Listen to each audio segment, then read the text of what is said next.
no ar o Jornal das Vertentes, principais notícias de hoje. 5 medicamentos são suspensos após inspeção em fábricas. Brasil não cumpre prazo para erradicar trabalho infantil. Carolina Dickmann lamenta violência no Rio, meu coração sofre. Qual é a cidade mais violenta do mundo? Polícia apreende fuzis, pistolas e munições em casa de estudante de engenharia em Santa Cruz do Sul. Loja de produtos plásticos pega fogo em Guaxupé, em Minas Gerais. Catalunha declara independência e quase que imediatamente o governo espanhol aciona artigo 155 que tira toda a autonomia política da região. TRF derruba liminar que suspendia leilão do pré-sal. Má conduta de pedestres e ciclistas pode gerar multa.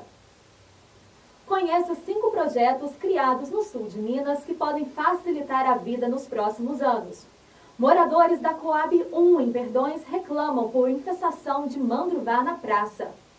5 medicamentos de 2 fabricantes internacionais foram suspensos pela Anvisa nesta quinta-feira, dia 26. A medida foi adotada após a realização de inspeções internacionais feitas pela Anvisa nos locais de fabricação. Com isso, a importação, o comércio e o uso dos medicamentos ficam suspensos até que os fabricantes corrijam os problemas identificados. São eles: Flumazenil 0,1 mg, solução injetável e um medicamento anestésico. Tevairinote, cloridrato de irinotecano, hidratado, solução injetável. É um medicamento utilizado contra o câncer e só pode ser usado em hospitais. No Brasil, a legislação proíbe o trabalho para menores de 16 anos, a não ser como aprendiz desde com 14 anos. Segundo o relatório, ainda havia 2,67 milhões, cerca de 4,5% de meninos e meninas desempenhando alguma atividade laboral em 2015. O número é menor do que o registrado em 2014, 3,3 milhões. E 2013, 3,18 milhões, 2012, 3,56 milhões e 2011, 3,72 milhões. Qual é a meta da ONU? De acordo com o levantamento, o índice continuaria caindo, mas restariam ainda 546 mil crianças e adolescentes trabalhando em 2025. Esse cenário não é o suficiente para que o objetivo estabelecido seja atingido. Apesar dos consideráveis avanços alcançados pelo país nos últimos anos, com a redução do percentual de crianças e adolescentes trabalhadores, sobretudo no mercado formal, ainda persistem muitos desafios, principalmente no mercado informal e nas ocupações classificadas como piores formas, a exemplo do trabalho infantil doméstico e muitas atividades agrícolas, destaca o texto. Um dos desafios está na faixa de 5 a 9 anos, marcada por um movimento de crescimento dessa prática. Piores formas. O relatório revela também que o Brasil não cumpriu a meta de erradicar as piores formas de trabalho infantil até 2016. O compromisso assumido na segunda Conferência Global sobre o tema realizado em Haia, na Holanda, em 2010. Entre as atividades enquadradas nessa categoria estão a exploração sexual, o tráfico de drogas, o aliciamento para atividades ilícitas, formas análogas à escravidão, que envolvem, por exemplo, sujeição por dívida, servidão e trabalho compulsório, e o plantio, como cana-de-açúcar e pimenta malagueta, entre outras. O documento faz uma relação entre a situação de crianças na escola e realizando atividades laborais. Segundo o texto, mesmo com as taxas altas de matrículas, ainda persiste um percentual de crianças e adolescentes fora da escola. E pesquisas apontam o trabalho infantil como um dos fatores de exclusão. São 821,5 mil na faixa entre 4 e 5 anos, 387,5 de 6 a 14 anos e 1,6 milhão entre 14 e 17 anos. A ocorrência dessa situação, acrescenta, é prejudicial, inclusive no caso de meninas e meninos que frequentam a escola, uma vez que afeta o desempenho nas aulas. De acordo com o texto, um dos obstáculos à erradicação desse fenômeno é a falta de fiscalização. Conforme o documento, em 2016, foram feitas 5.765 inspeções de trabalho infantil, sendo 3.615 de atividades classificadas como piores formas. No total, as operações envolveram 2.513 crianças nessa situação. Em 2017, os autores do relatório denunciaram uma redução drástica de verbas para as iniciativas de fiscalização. As ações de fiscalização da Inspeção do Trabalho são necessárias. Nós estamos com um corte de recurso que compromete essas inspeções. O Ministério do Trabalho revelou que havia recursos quase zero para a fiscalização de trabalho escravo e do trabalho infantil. Alerta Isa Oliveira, secretária executiva do Fórum Nacional de Prevenção e Erradicação do Trabalho Infantil. Em julho, o ministro do Trabalho, Ronaldo Nogueira, divulgou nota na qual negou a suspensão das ações de fiscalização do trabalho infantil. Desde o contingenciamento de verbas determinado pelo governo federal, o Ministério do Trabalho vem fazendo gestões para readequar os recursos orçamentários de forma a causar o menor impacto possível nas áreas de atuação prioritárias, como a fiscalização e serviços ao trabalhador. A Agência Brasil entrou em contato com o Ministério do Trabalho solicitando informações sobre as ações de prevenção e combate ao trabalho infantil, mas não recebeu retorno até a publicação da matéria, com informações da Folha Press. Morando em Miami, Carolina Dickman e sua família afirma acompanhar com tristeza os problemas que o Rio de Janeiro enfrenta, principalmente em relação à segurança. A gente teve essa turista assassinada na Rocinha, essas coisas acontecem. Ver a minha cidade passando por essa faxina tão desesperada, as pessoas sem acreditar em ninguém, as máscaras caindo é muito triste. Não adianta, eu posso estar no Japão que o meu coração sofre com isso. A minha família toda está aqui, meu filho Davi e seu primeiro casamento com Marcos Frota mora aqui. Eu sou daqui. Onde quer que eu esteja, não esqueço, afirma a atriz. Carolina se mudou para a cidade americana há um ano com o marido Tiago Workman e o filho mais novo José. Lá, ela usufrui de segurança, mas lamenta que os conterrâneos não sintam o mesmo no Brasil. Quando as pessoas me perguntam se me sinto mais segura, eu fico triste. Penso, caramba, como eu queria que todo mundo se sentisse assim. É tão simples, tão básico, é necessário, diz. A atriz está no Brasil para o lançamento da minissérie 13 Dias Longe do Sol, na qual atua ao lado de Selton Mello.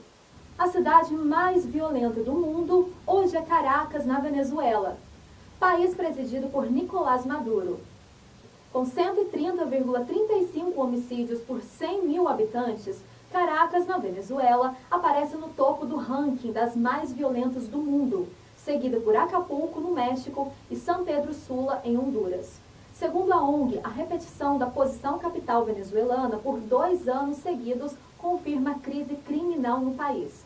Esses dados são de abril de 2017. Podem ter aumentado ou diminuído no mês de outubro de 2017. Existe um ranking mundial de cidades violentas elencadas em 50 posições. Infelizmente, para nossa tristeza, das 50 mais violentas, 14 delas estão no Brasil. E vocês acreditam? Vamos citar essas cidades para que fique na mente de nosso espectador o grau de nossa deficiência diante do mundo todo, onde no mundo avaliado temos quase 15% da violência urbana concentrada no Brasil, uma triste realidade. A mais violenta do Brasil é a cidade de Natal, no Rio Grande do Norte. Depois citamos as cidades por ordem de superioridade em criminalidade urbana. São elas: Belém, no Pará, Aracaju, Sergipe, Feira de Santana, na Bahia, Vitória da Conquista, também na Bahia, Recife, Pernambuco, São Luís do Maranhão, Teresina, Piauí, Cuiabá, Mato Grosso, Goiânia e Aparecida de Goiânia, em Goiás, Macapá, no Amapá, Manaus, Amazonas, Vitória, no Espírito Santo e Curitiba, no Paraná. Para que fique claro, Rio de Janeiro e São Paulo são excessivamente populosos, por isso não atingem níveis de homicídios significativos por 100 mil habitantes, ou seja, não são considerados violentos e mortais. Homem foi preso em Santa Cruz do Sul.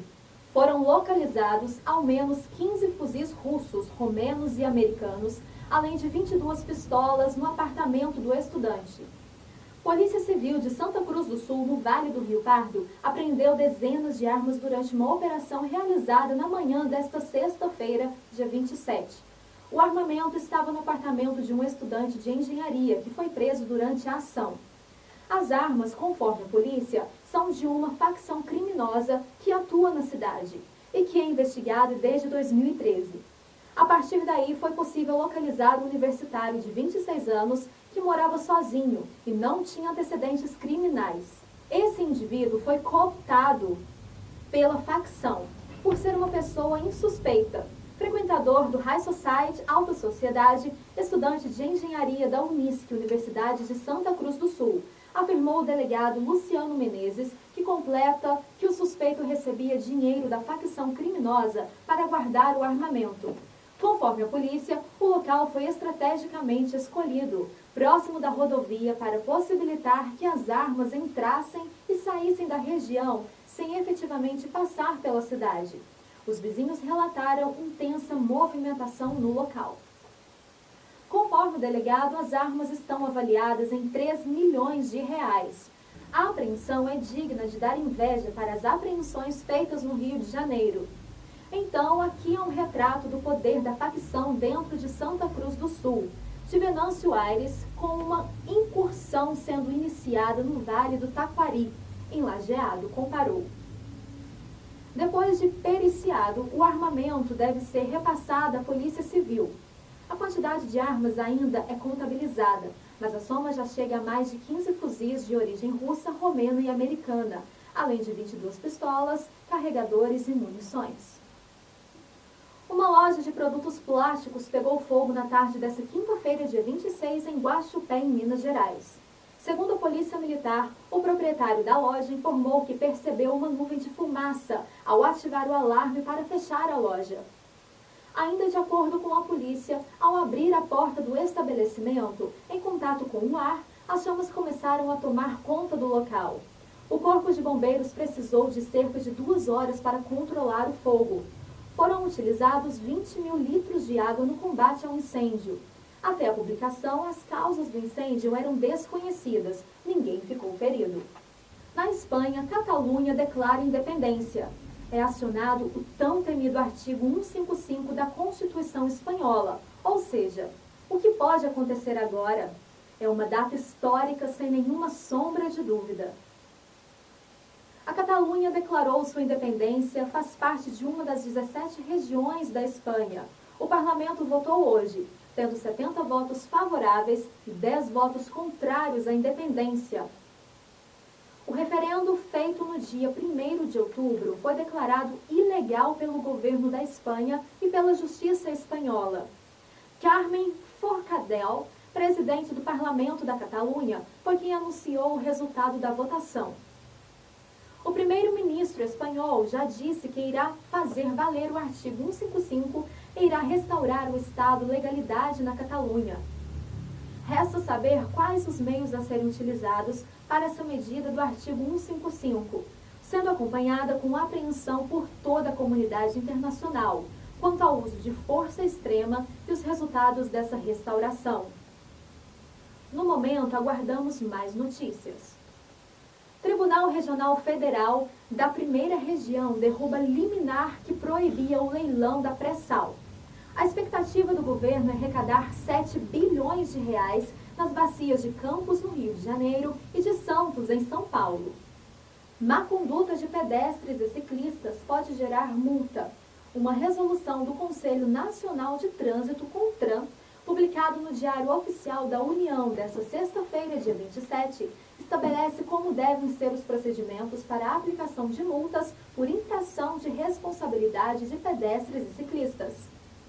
Na Lei 9.503, de 23 de setembro de 1997, que institui o Código de Trânsito Brasileiro, CTB, os artigos 254 e 255 estabelecem regras às quais os pedestres e ciclistas estão sujeitos, assim como penalidades para o seu descumprimento. Segundo o CONTRAN, o infrator que desobedecer às regras será autuado no ato da infração, mediante a abordagem através de identificação pelo nome completo, RG, CPF e endereço.